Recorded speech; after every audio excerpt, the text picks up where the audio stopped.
갈라디아서 1장 4절에서 9절의 말씀이 되겠습니다. 제가 가진 성경 신약 성경 302쪽 신약 성경 302쪽에 있습니다.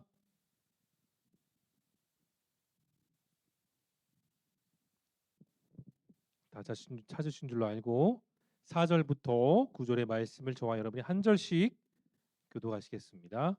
그리스도께서 하나님 곧 우리 아버지의 뜻을 따라 이 악한 세대에서 우리를 건지시려고 우리 죄를 세속하기 위하여 자기 몸을 주셨으니 그리스도의 은혜로 너희를 부르신 이를 이같이 속히 떠나 다른 복음을 따르는 것을 내가 이상하게 여기노라.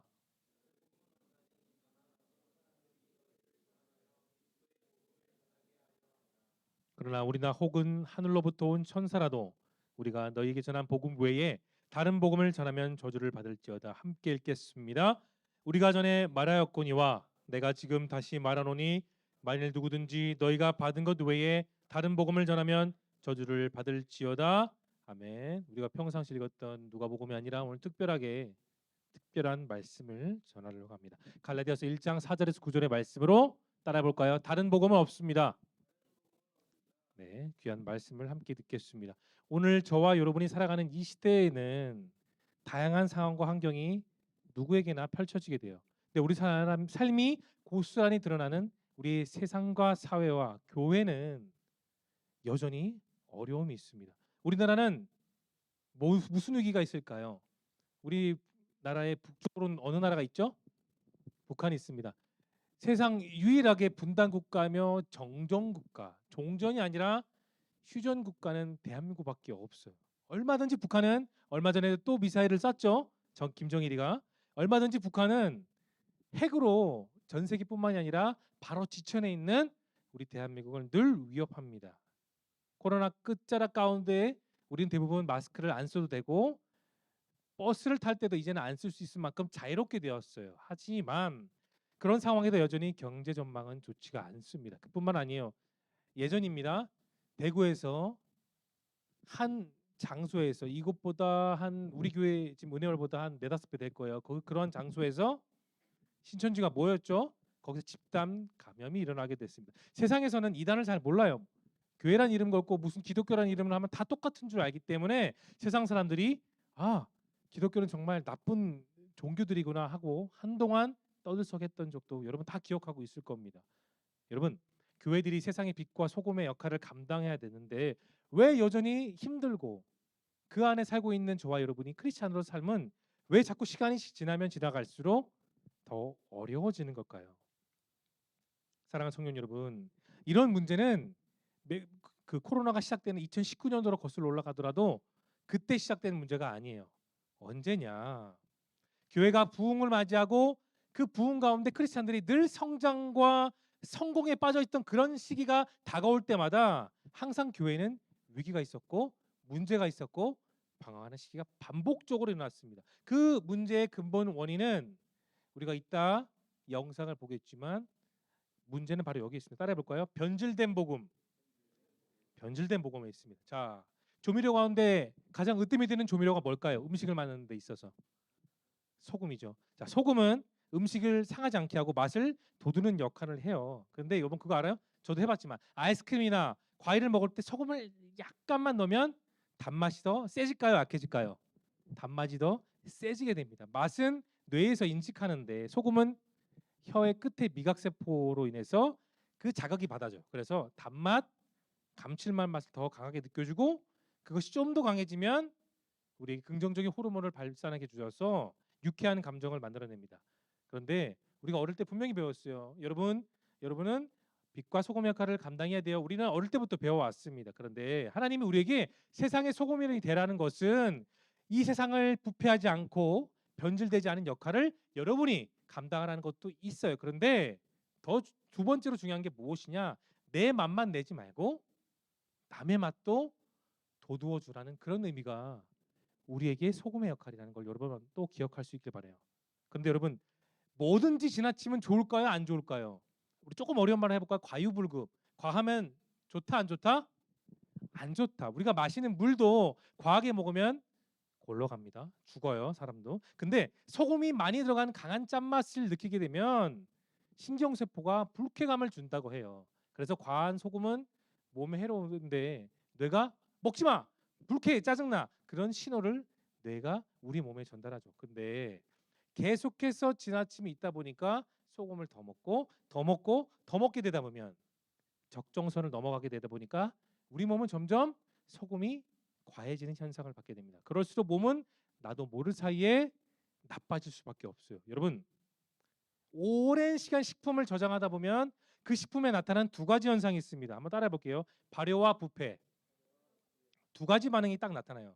같은 음식이라도 발효를 거치게 되면 맛은 더 풍부해지고 깊은 맛이 나요. 자, 그 깊은 맛을 내는 발효의 대표적인 대한민국 음식 뭐가 있을까요? 그쵸, 김치. 김치는 발효가 더해지면 더해질수록 깊은 맛을 내고 김치찌개, 김치찜, 다양한 음식으로 활용될 수 있습니다. 자, 우유가 발효되면 뭐가 되죠? 치즈가 되죠. 배추가 소금과 다양한 양념을 통해 발효가 되면 될수록 맛있는 총각김치, 갓김치, 다양한 김치가 되는 것으로 알 수 있습니다. 그런데 여러분, 반대로 한번 생각해 봅시다. 발효가 아니라 부패하게 되면 음식을 먹을 수가 있어요, 없어요?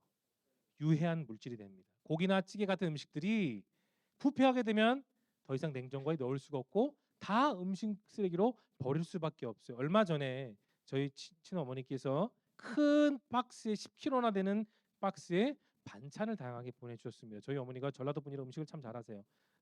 갈비찜도 오고 코다리찜도 오고 다양한 반찬이 있어서 몇 주간 계속 먹었어요. 그런데 너무 아까운 나머지 제가 냉장고에 얼려놨는데 얼렸다가 다시 먹으려고 꺼내니까 어떻게 됐을까요? 발효가 됐을까요? 부패가 됐을까요? 음식이 다 부패하고 나왔습니다. 그래서 남은 음식을 아깝지만 다 음식물 봉투에 버리고 버렸습니다. 여러분, 부패한 음식은 먹을 수 없을 뿐만이 아니라 유해하기 때문에 어떻게 되죠? 당장에 버려야 합니다. 아깝다고 두었다가는 냉장고가 썩은 내로 진동할 뿐이에요. 사람도 마찬가지입니다.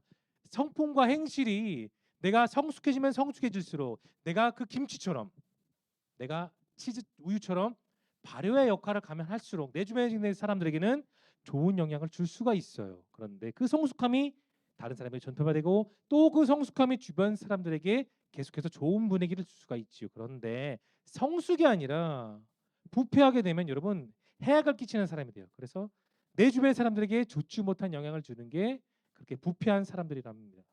교회에도 분명히 그런 말이 있어요. 조심에 대한 누룩처럼 부패한 사람들이 교회에 많아지면 교회는 어떻게 될까요? 건강하지 못한 단체로 전락할 수밖에 없습니다. 근데 반대를 생각해 볼까요? 하나님 나라의 누룩처럼 있든지 없든지 누가 보든지 안 보든지 간에 주님을 위해 헌신한 사람들이 많아지면 많아질수록 깊은 맛을 우려내는 발효 같은 역할을 우리가 할 수 있다는 것을 여러분 기억할 수 있기를 예수님의 이름으로 축원합니다. 사랑하는 성년 여러분, 우리 모두 함께 있는 이 마하나임 공동체를 더 바르게 살리고 이전보다 더 건강하게 살릴 수 있는 방법은 딱 한 가지뿐입니다. 그것이 무엇이냐? 따라해 보겠습니다. 예수 그리스도, 그분의 복음, 성경 말씀. 자, 예수 그리스도, 그분의 복음, 성경 말씀 다 달라요, 같아요? 같은 말에 다른 표현인 것뿐입니다. 다 똑같은 말이에요. 유일한 소망이에요. 교회에는 여러분 교회를 증축하고 다양한 음향시설, 조명시설, 다양한 편의시설을 교회에 갖춘다고 해도 제일 중요한 게 무엇이냐? 그 교회 안에 생명의 복음이 있느냐 없느냐에 따라서 그 교회는 살아있고 그 교회는 죽은 교회가 되는 겁니다. 아무리 현란하고 아무리 대형 교회가 모든 것을 다 갖춘다 할지라도 여러분 교회 안에 제일 중요한 그리스도의 복음이 없으면 그 교회는 죽은 교회가 될 수밖에 없습니다. 다른 복음이 없고 우리에게는 다른 복음이 없고 다른 구원도 없고 다른 소망이 결코 없는 거예요. 왜 목사님이 갑자기 이런 복음을 중요시 여기냐? 우리가 이따가 보는 나야는 신이라는 영상 때문에 미리 여러분에게 중요한 복음이 무엇인지를 알리기 위해서 말씀을 전하는 겁니다. 우리가 아까 읽었던 갈라디아서 1장 4절의 본문을 열어주세요. 1장 4절 너무나도 중요합니다. 다 같이 큰 목소리로 읽어볼게요. 시작.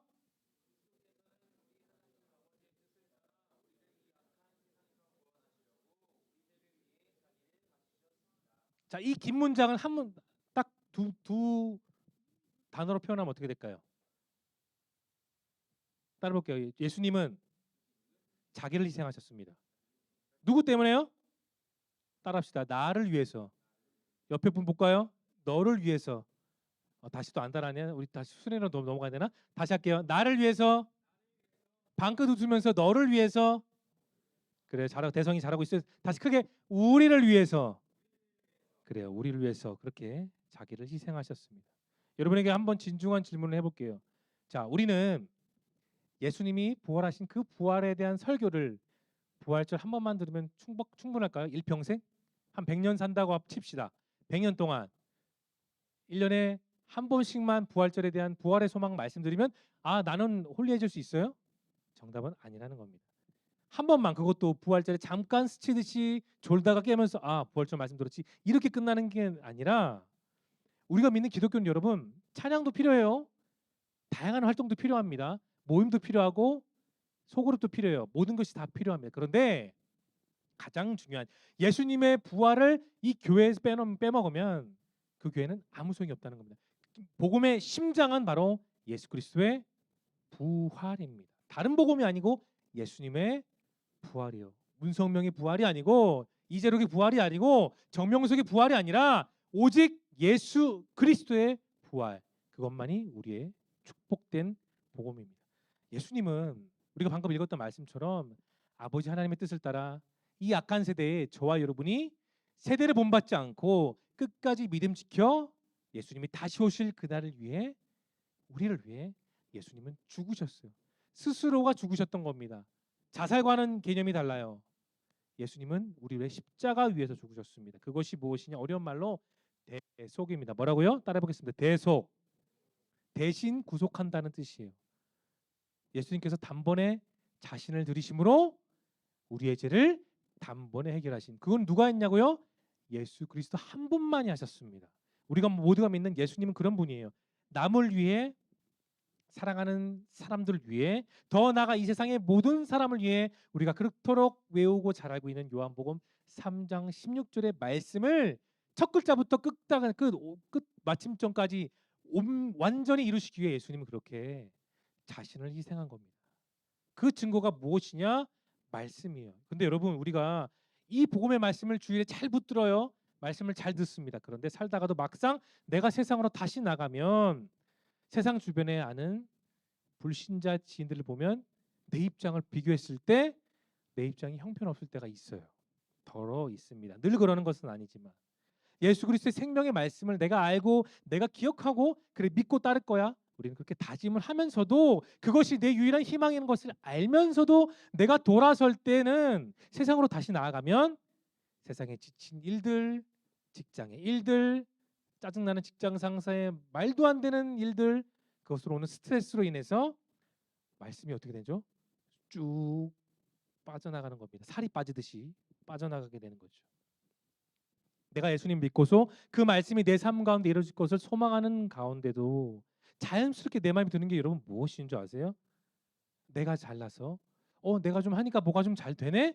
내 능력이 좀 쌓여지고 내 직장의 직급이 이 정도 올라가니까 나는 내 스스로가 잘하니까 이만큼 올라왔어라는 그 생각이 다시 우리를 지배한다는 겁니다.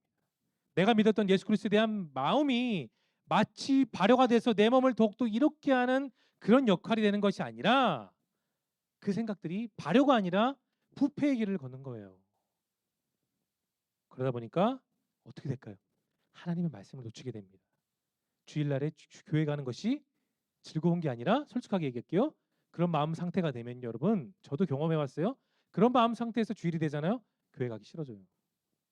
다시 내 생각, 내 의지, 내 판단, 내 경험이 다시 나를 사로잡아서 하나님의 방법대로 사는 게 아니라 세상의 방법대로 살고 세상의 것들에 내 마음을 다시 주게 되는 겁니다. 여러분, 이것이 축복일까요? 이것은 변질입니다. 변질.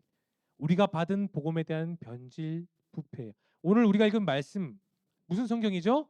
갈라디아서예요. 자, 여러분, 말씀에 대한 배경을 잠깐 설명해 드릴게요. 이 책에 등장하는 갈라디아라는 그 지방에는 한동안 마귀가 그 모든 사람들을 간섭하고 유혹하고 억눌렸습니다. 그러던 어느 날이었어요. 바울이 좋은 계기로 갈라디아 지방을 가게 되었어요. 그리고 그 지방에서 하나님께서 당신들이 전혀 모르고 잘 알지 못했던 하나님이 당신들을 사랑하십니다. 그 사랑의 이유가 무엇인지를 처음부터 끝까지 차근차근 계속해서 설명하고 계속해서 설명해 주었어요. 여러분, 내가 잘 알지 못한 내용을 들으면 어색해요? 어색하지 않아요? 어색합니다. 관심이 없게 돼요. 근데 하나님이 자신을 사랑하고 그 증거로 예수님을 보내주셨다는 그 말을 정말 수도 없이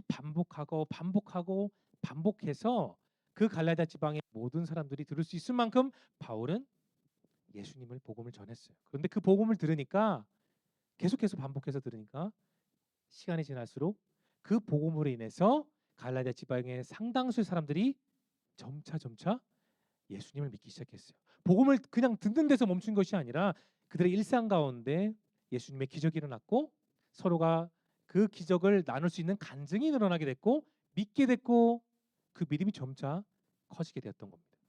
서로가 서로를 사랑했어요. 서로가 사랑받을 만한 그런 존재라는 것을 야곱의 축복처럼 서로가 사랑해야 되는 이유도 서로가 알아가게 되었던 것입니다. 그런데 아주 흥미로운 것은 그러한 긍정적인 변화 가운데 정말 발효가 일어나는 과정 속에 더 좋은 효과가 일어난 게 무엇이냐? 그렇게 예수님을 믿었던 많은 갈라디아 성도들이 잘 살게 되었던 겁니다. 경제적인 형편이 잘 나아지게 되고 부유해지게 되고 잘 살게 되었어요, 여러분. 근데 사람의 마음은 참 간사하죠. 화장실 들어갈 때랑 나올 때랑 마음이 같아요, 달라요? 달라요. 달라도 너무 다릅니다. 갈라디아 교회 성도들이 그랬어요. 그렇게 예수님을 믿고 축복을 받으니까 마음이 뭐가 되냐? 하나님이 사라지기 시작했습니다. 바로 이 부분에 대해서 우리가 읽었던 6절에 사도 바울은 이런 말을 합니다. 6절 본문 열어주세요. 자, 6절을 여러분 읽어봅니다. 시작.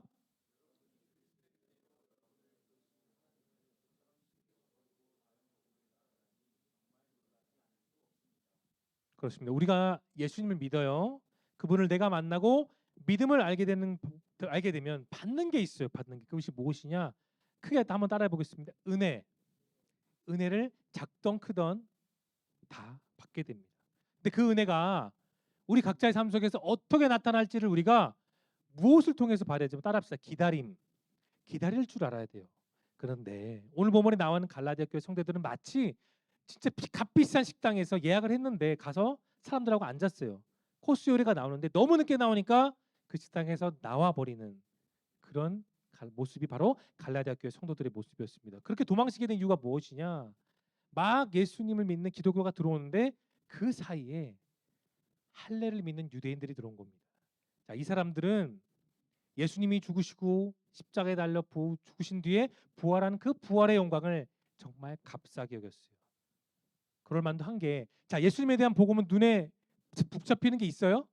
없어요. 그런데 유대인들이 전했다는 할례는 뭔가 거창하고 뭔가 있어 보이고 뭔가 어깨를 세울 수 있을 만큼의 그런 모습이 보였던 겁니다. 예수님의 복음은 너무나 초라해 보였어요. 그러나 할례를 받고 살아가는 유대교는 정말 멋있어 보였던 겁니다. 그래서 갈라디아 사람들이 뭐 어떻게 했냐? 그래, 나는 예수님도 믿을 거야. 또 나는 할례도 믿을 거야. 좋은 거면 다 좋다는 생각으로 이것저것 다 믿었던 크리스천들이 누구냐? 오늘 본문에 나와 있던 갈라디아 교회 성도들이었습니다. 그런데 여러분, 그렇게 좋은 것을 다 믿으면 긍정적인 효과가 나야 되는데 발효가 아니라 부패 같은 현상이 일어나게 됐어요. 교회 안에서 무슨 일이 일어났냐면 점점 교회 안에 교만한 사람들이 늘어나기 시작했어요.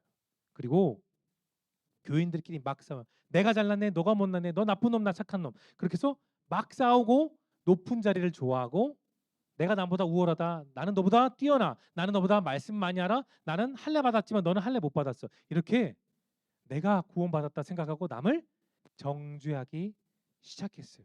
언제부터요?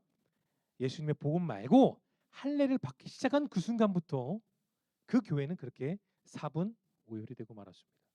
그곳은 성령이 나타났었어요. 분명히 갈라디아 교회는 성령이 나타났지만 그 뒤에 성령이 사라지는 안타까운 교회가 갈라디아 교회였습니다. 마치 이단들이 그런 말을 하죠. 나는 이단이 아니다. 나는 정통이다. 내가 진리다 말하는 것처럼 지금 갈라디아 교회 성도들이 그런 모습으로 변해갔던 겁니다. 여러분, 세상은 진짜 빨리 변합니다. 유튜브 쇼츠만 봐도 그때그때 유행하는 노래들, 유행하는 댄스들, 유행하는 트렌드들이 수시로 바뀌어요. 자, 여러분, 이 세대와 트렌드들이 쉽게 변하고 많이 바뀐다고 해서 우리도 그렇게 쉽게 변해야 될까요? 아니죠. 하나님께서 우리에게 은혜를 부어주시면 그 은혜를 내가 경험하고 누리기 위해서는 반드시 크리스찬들에게 필요한 것이 꼭 있어요. 그것이 무엇이냐? 인내라는 겁니다. 인내요. 여러분, 맛있는 식당에서 음식을 주문하는데 내가 너무 배고파요. 그래서 내가 주방에 들어가서 음식 빨리 내달라고 그렇게 할 수 있을까요? 없을까요? 그렇게 하는 것은 진상이에요. 절대 그렇게 할 수가 없겠죠. 들여 보내지도 않아요. 모름지기 우리는 기다릴 줄 알아야 됩니다. 다 완성될 때까지 그 완성된 모습을 우리가 발견을 누릴 그때까지 우리는 기다림을 가져야 됩니다. 오늘 보면 7절에서 사도 바울은 너무나도 중요한 말을 이어갑니다. 7절의 본문을 열어주실까요? 7절을 여러분 읽어봅니다. 시작.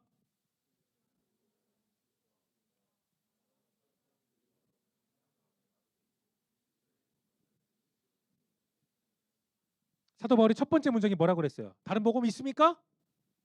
따라합시다. 다른 복음은 있을 수가 없습니다. 그렇죠. 예수 그리스도의 복음은 발효의 과정이지 부패의 과정이 아니에요. 그러나 이단들은 발효가 아니라 발효를 빙자한 부패라는 겁니다. 여러분, 예수님이 우리에게 주신 복음 66권의 말씀 외에 어떤 것들에는 생명도 없고 소망이 없습니다. 우리가 이미 받은 복음에다가 아무리 좋은 것이 있다고 마구 섞은다 한들 그 복음이 더 좋은 복음 될까요? 그럴 수가 없다라는 겁니다. 여러분, 사도 바울은 예수님이 주신 그 복음이 아니면 우리 영혼을 변화시킬 것이 없음을 분명히 말하고 있어요. 예수님이 아니라면 내 삶, 어렵고 다 알지 못하는 늘 자꾸 힘든 고비가 나타나는 내 삶 가운데서 내 삶의 두려움을 변화시키는 그 긍정의 힘은 예수님밖에 없으심을 믿으시기를 축원합니다. 오늘 우리가 살고 있는 우리 시대는 더욱더 그래요. 어떤 이들이 전문가도 아닌데 마치 신도 아닌데도 불구하고 자신이 신이다, 자신이 메시아다고 외치는 사람들이 나타났습니다. 이단입니다. 이단이죠. 여러분, 신천지로 인해서 교회는 상당히 피해를 받고 상당히 억울했던 적도 있어요. 그런데 우리가 예배 후에 곧 보게 됩니다. 나는 신이다에 나오는 JMS에 대해서 여러분께 간단하게 소개했어요. 이미 본 청년들도 몇 명 있을 거예요. 자, 정명석이라는 사람은 기독교 복음 성교회라는 아주 거창한 이단 종교를 만들었습니다. 목사가 아니고요. 그 사람은 교주예요. 교주. 자, 본인을 뭐라 했냐? 당시 자기가 재림 예수래요. 하나님이 보내신 재림 예수라고 해서 수많은 사람을 현혹시켰어요. 그 첫 번째 증거가 뭐냐? 시한부 선고받은 사람들이 죽지 않는다는 망언을 했는데 결국은 그 사람도 죽었고요. 자, JMS를 탈출한 이따 영상에도 나와요. 전 부총재가 생생한 증언을 따르면 정명석이라는 사람은 성독처증에 매몰된 인간 쓰레기라고 말을 했습니다. 정신은 자신을 메시아, 재림 예수 신적 존재라고 말을 하고 자신들만의 천국을 만들고 그 안에 들어오지 않는 세상 사람들, 기독교인들은 다 쓰레기라고 말을 한 적이 있었습니다. 그리고 급기야 성범죄로 10년형을 받았고 전자팔찌를 쳐서 또 만기 출소했지만 영국으로 도망가서 영국 여성과 호주 여성들을 또 성범죄해서 안타까운 일들을 만들게 되었죠. 그리고 2007년도 5월 16일 한국 검찰의 요청으로 인터폴 적배 수색 대상에 올랐는데 결국은 붙잡혔습니다. 그래서 그때도 10년형의 죄를 선고받았습니다. 명명백백하게 이 사람은 나라에서 재판을 받았던 중범죄자예요. 여러분 한번 생각해 보십시오. 이때 영상에도 나오지만 어떤 교회가 속옷을 줘서 그 속옷을 입고 그것을 찍어서 목사에게 보내라는 교회가 어디 있습니까? 이 세상에. 말이 안 되는 말을 하고 있어요. 사랑하는 청년 여러분, 사탄도 성경에 나와요. 광명한 천사로 가장한다. 근데 더 웃긴 게 뭐냐? 이런 교주들이 초창기 활동할 때 강한 악령의 역사가 일어나요. 아픈 사람이 낫고 죽은 사람이 죽을 것만 같은 암병을 갖고 있는 사람들도 살아나는 놀라운 기적도 이 JMS도 보여주긴 했습니다. 그러나 그것은 하나님의 역사가 아니라 마귀의 역사입니다. 여러분, 마태복음 24장 36절에서 예수님은 우리에게 정말 중요한 말씀을 하셨어요. 자, 24장 36절 너무나도 중요합니다. 큰 목소리를 읽어볼게요. 시작.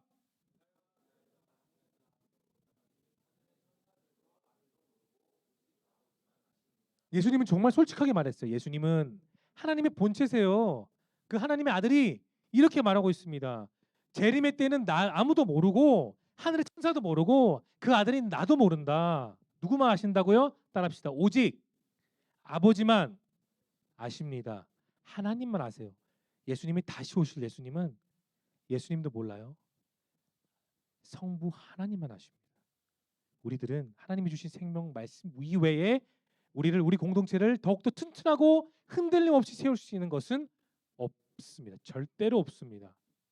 여러분 이단 그들은 시작도 다르고요. 끝도 다릅니다. 예수님은 다시 오세요. 반드시 오십니다. 그러나 하나님 아버지 말고는 누구도 알 수가 없어요. 예수님 스스로도 말씀했습니다. 중요한 것은 내가 세상 속에 살아도 세상 사람들과 어울리는 그런 삶을 살아도 그들과 한데 어울리는 삶 속에 내가 직장을 다니고 학교를 다니고 다양한 일들을 할지라도 늘 나는 내 중심을 지키기 위해 하나님의 말씀을 붙들어야 됩니다. 이것만이 내 인생을 살릴 수 있어요.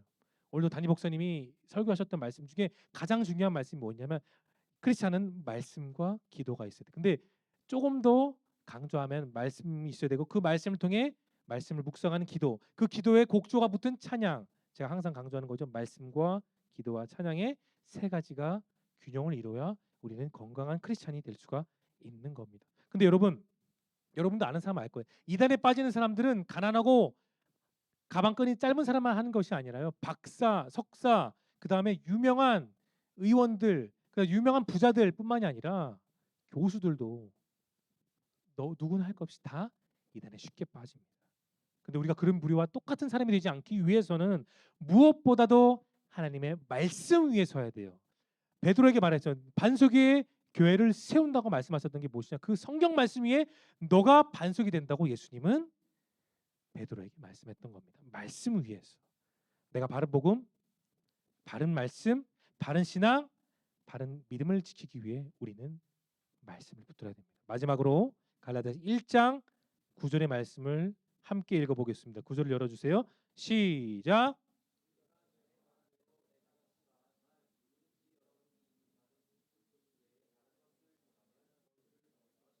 사도 바울이 사역을 하고 예수님의 복음을 전했을 때 웬만하게 욕도 한 적 없고요. 성질 낸 적이 없었어요. 그런데 예수 그리스도의 복음 앞에서는 그 복음을 지키기 위해 저주란 단어를 이 갈라디아에서 썼어요. 무엇이냐?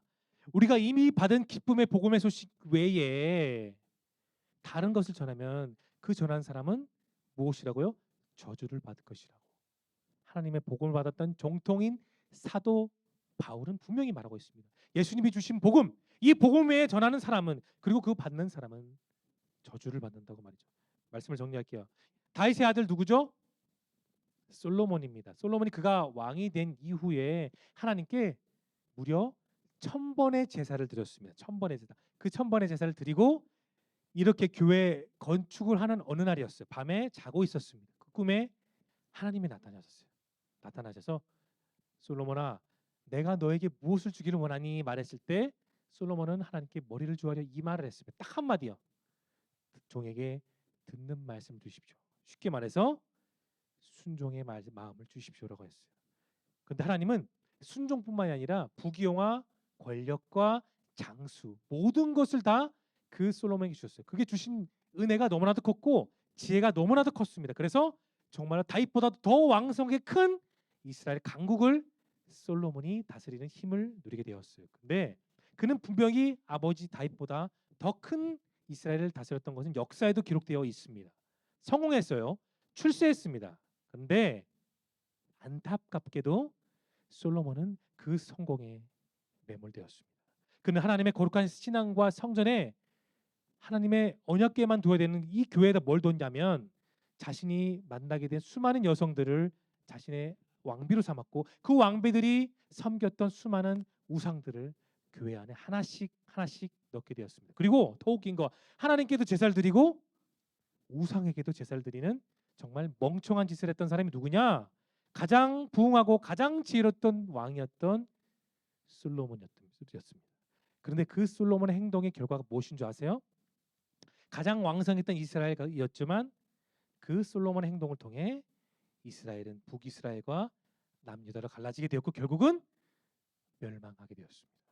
여러분, 성경의 인물이든지 오늘 살아가는 저와 여러분이든지 어느 누구도 예외도 없습니다. 하나님의 말씀만을 붙들고 사는 사람이야말로 내가 주어진 이 삶을 쓰러지지 않고 다른 복음을 받지 않고 우리는 기쁨으로 살아갈 수가 있는 겁니다. 여러분 모두가 다른 복음이 아니라 다른 소망이 아니라 오직 예수 그리스도 이 생명의 말씀을 계속해서 듣고 묵상함으로 여러분의 마음이 예수 그리스도의 말씀으로 그 심장이 계속해서 복음의 심장이 날마다 뛸 수 있기를 예수님의 거룩하신 이름으로 축원합니다. 기도하겠습니다. 살아서 역사하시는 주님, 저에게 다른 복음이 없음을 고백합니다.